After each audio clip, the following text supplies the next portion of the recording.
This presentation is about consequential LCA, current best practice for life cycle assessment. Hello, I'm Bo Weidema. I have a background in agriculture and a PhD in LCA from 1993.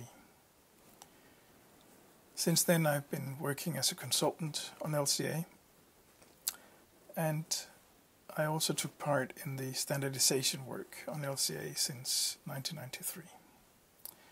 I developed the practical method for consequential LCA and been working on IO and hybrid LCA databases since 2001.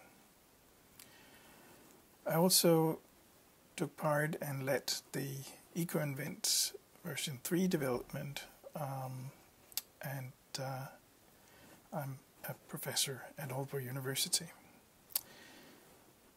At Aalborg University I'm currently working on a project called Getting the Data Right, funded by the KR Foundation, which is about updating and expanding the XIO-based global hybrid LCA database. This presentation will start with an introduction of LCA in the context of social responsibility. I will then talk about the confusion of consequential and attributional modeling, and then I will move on to the consequential life cycle and the system boundary, and finally about how we deal with co-production.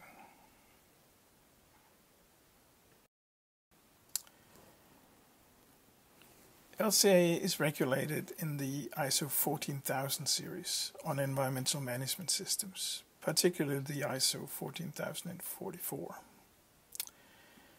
Now, social responsibility is fundamental to the ISO 14000 series.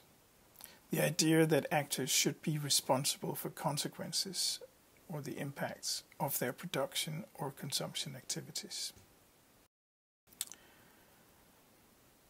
Social responsibility refers to the organization's sphere of influence, which ISO defines as the range of the political, contractual, economic and other relationships through which an organization has the ability to affect the decisions or activities of individuals' organizations. John Ruggie, the UN Special Representative to the Human Rights Council, has made it clear that this concept actually conflates two very different meanings of influence. One is impact, which falls squarely within social responsibility, and the other is leverage. The leverage that an organization may have over actors that are causing harm or could prevent harm. And that only falls within social responsibility in particular circumstances.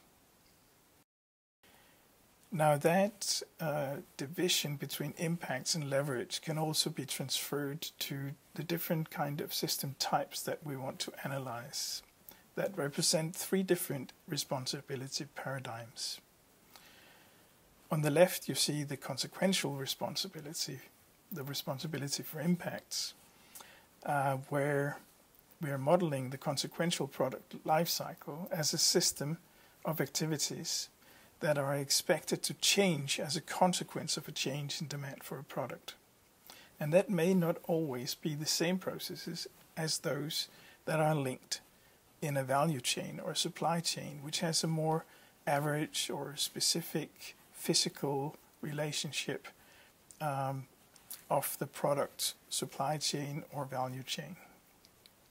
As you can see in the graph, some of the boxes have a little color, and that represents the idea in value chain and supply chain modeling that you have to partition the processes in order to isolate the processes that are to be linked to a specific product. So you can imagine that these systems will result in very different impacts, and therefore they are really to be seen as answering different questions. In practice, this distinction is often not made clear, And that means that you often see a confusion or even mixing of the three types of models. The product life cycle in the ISO 14040 series on LCA is defined with respect to intermediate inputs, so how to link the different processes in your system to each other in this way. It says that the supplementary processes to be added to the system must be those that would actually be involved when switching between the analyzed systems. And to identify this, it's necessary to know which of the unconstrained suppliers or technologies has the highest or lowest production costs, and consequently is the marginal supplier or technology when the demand for the supplementary product is generally decreasing or increasing, respectively. So already here we can see that we're talking about constraints on suppliers. We're talking about suppliers that can actually change their outputs, so unconstrained suppliers. And we're looking at marginal suppliers, which means those that will change with a small change in demand for a product. In co-production, the ISO 14044 also talks about allocation that should be avoided by dividing the unit processes or by including the additional functions related to the co-products. So this is a way to say that we should not try to partition our products, but we should try to avoid partitioning, which introduces arbitrary or normative choices. The inventory should be based on material balances between inputs and outputs, something that will not be possible if you start partitioning your processes. What is reflected in these quotes is that the study of a potential impact must necessarily imply modeling the changes that result from a potential decision. That is, modeling marginal changes when the study changes are small, and incremental changes when the changes are larger, as opposed to the average modeling implied in the delimitation of value chains and supply chains. For both marginal and incremental modeling, the supplementary processes to be added to the systems must be those that would actually be involved when switching between the analyzed systems, as pointed out in ISO 14049. In practice, this means that the life cycle is identified by tracing each required input, physical or monetary, to the long-term marginal suppliers of each product. That is, the suppliers that will change their production capacity in response to an accumulated change in demand for the product. The resulting product life cycle is thus demand-driven and based on consumption responsibility. All physical and economic balances remain intact because we're not making any partitioning. We're simply linking fully balanced processes together into a fully balanced system. A product life cycle will therefore reflect both the physical and economic causalities of purchasing a product. So you can be responsible for many different systems. You can be responsible for your value chain if you model it as economic allocation. You can be responsible for your physical supply chain if you use, for example, mass allocation. Or you can choose to be responsible for the consequences of your actions and model the consequential system. None of these systems are right or wrong. But you can argue that LCA is always an assessment of the consequences, the impacts of the system, whatever system you may choose to be responsible for.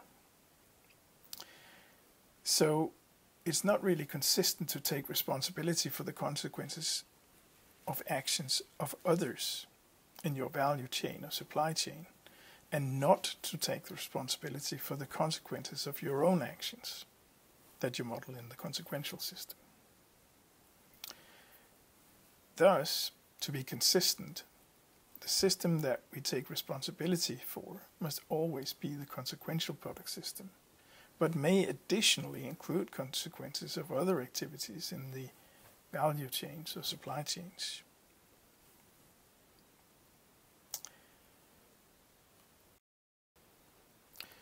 The system boundary of consequential LCA involves no cutoffs in any part of the life cycle.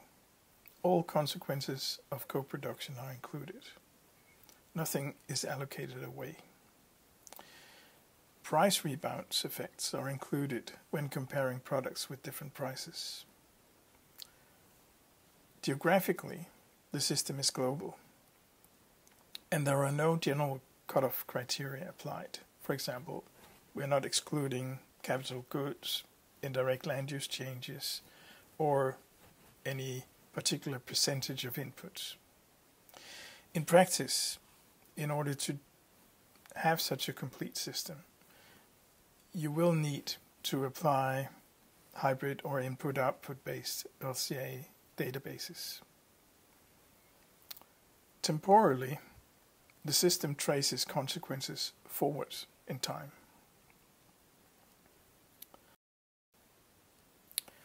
The affected technologies vary between short-term and long-term, and that distinction we define as short-term being changes in capacity utilization only, while long-term is when there is time enough to build and expand new capacity or take old capacity out.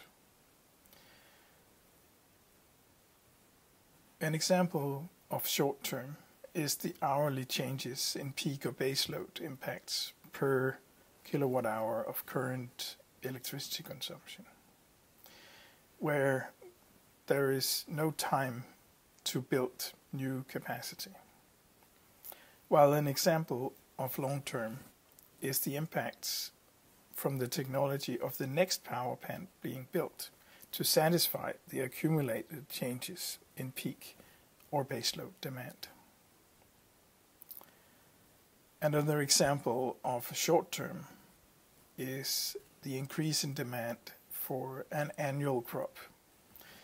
And because it's only harvested annually, such a short-term demand will necessarily have to be met by consumers changing, so that if you want more of something, another consumer will have to have less. While if you look at the next year, your demand for an annual crop will mean that the farmer will have a reason to expand the production in the next season. So the reaction in the short term and in the long term can be very different. What is important to note is that long-term consequences last longer, and therefore they typically dominate the overall impacts of the analysis.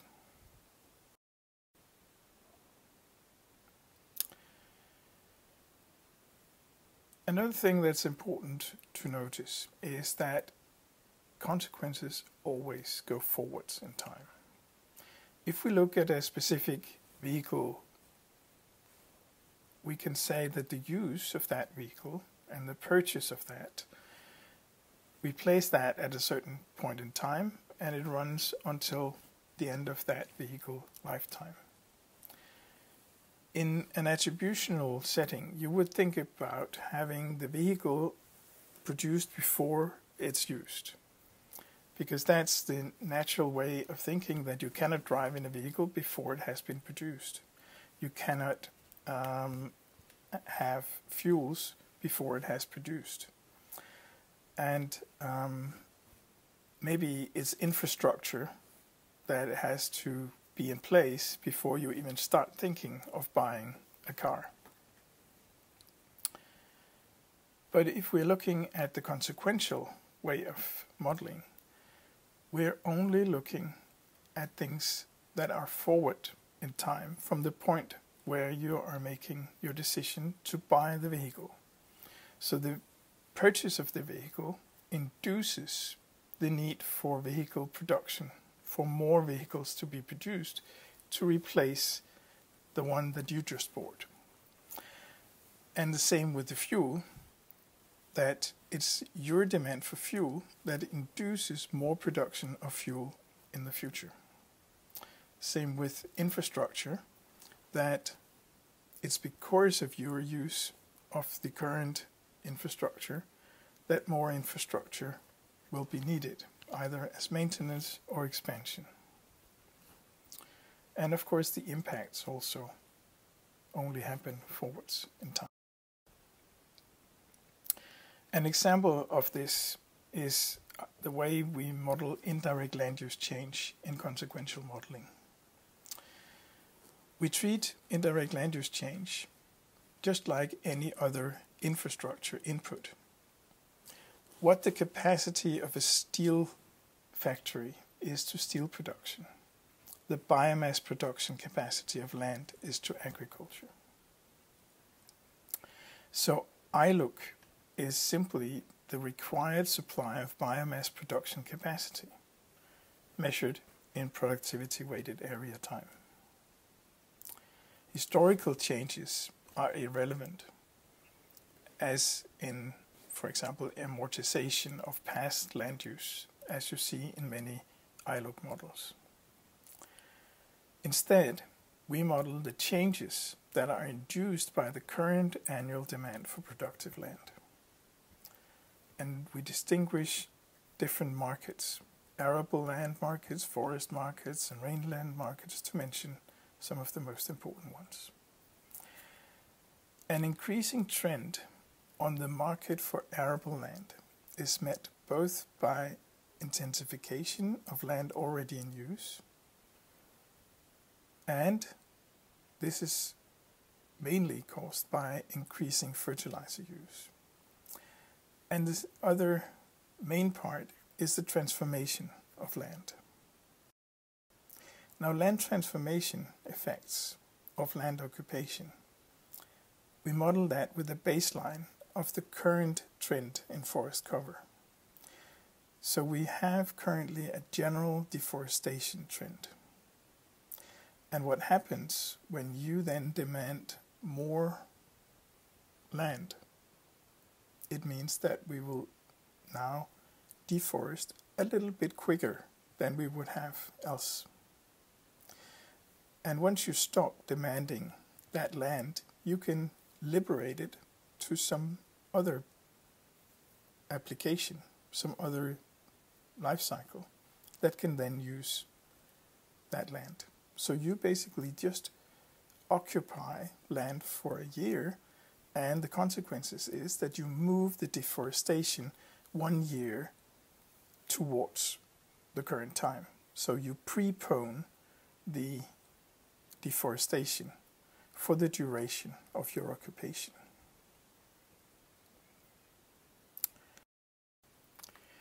Now, the global warming effect of preponing deforestation by 1 year means emitting CO2 emissions in year 0 instead of year 1. If we apply the GWP 100 metric, we can use this formula from IPCC that shows how much remains in the atmosphere of a pulse emission over time. And the GWP 100 reflects the area under the graph. In emitting in year 0 is the blue graph, and emitting at a later point in time is the red graph. And the area on the red graph then has a smaller area than the original blue graph.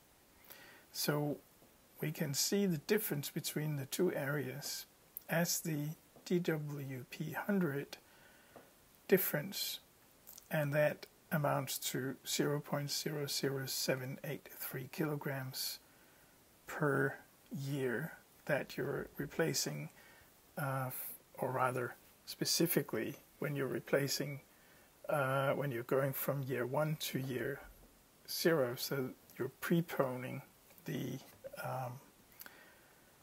emission with 1 year, and that can then be used to quantify the effect of the deforestation. Now let's look at the modeling of co-production in consequential LCA. We distinguish between combined production, where the amounts of the co-products can be varied independently. In that situation, the unit processes can be subdivided according to physical causalities. An example of this is a petroleum refinery, where you, by varying the configuration of the refinery and to some extent the raw materials, can vary the output of the different fuel products independently of each other.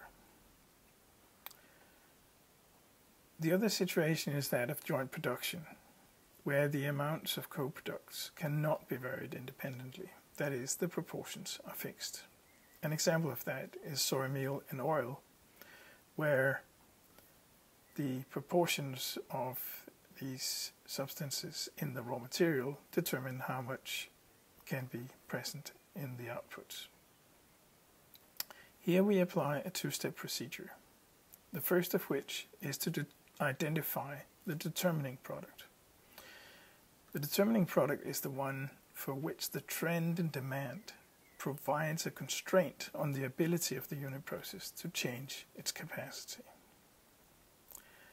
In the case of the soy meal and oil, it's the soy meal that has the lowest market trend, and that lowest market trend therefore provides a constraint on the total supply or the total output of the process. That is because both the revenue from the soy meal and from the oil is required. Once you have identified the determining product, the remaining byproducts, in the case of the soy, it's the oil, will be modeled as negative inputs. That is, it's a reduced demand for the product on its market.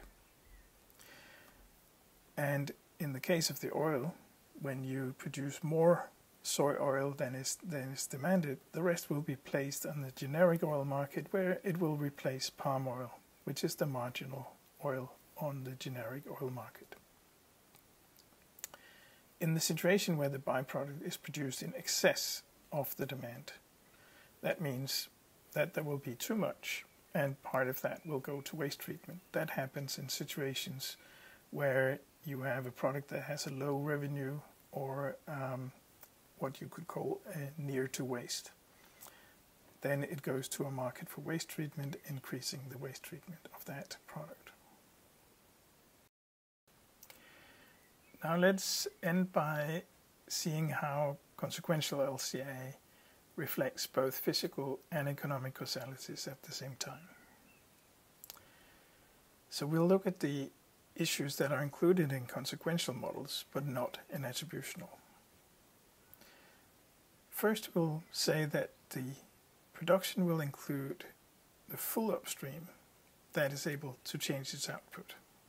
So all the unconstrained suppliers will produce together the 100% of the input to the joint production here. Not an average that includes suppliers that are constrained. So in the attributional model, you would include the supply of byproducts, here 12%. So these will be taken away from the unconstrained suppliers and instead supplied by byproducts, although these are not actually able to change their output in response to a change in demand. The second thing we do is that we include this full upstream production and not just an allocated part. So in the consequential system, we include everything that is needed to produce both the determining product, here 76%, and the byproduct, 24% of the mass of the product. Now, in the attributional modeling, you would instead allocate the byproduct away by taking a allocation. Let's say we make a revenue allocation, so an economic allocation where we have the value of the byproduct representing 11% of the total production value.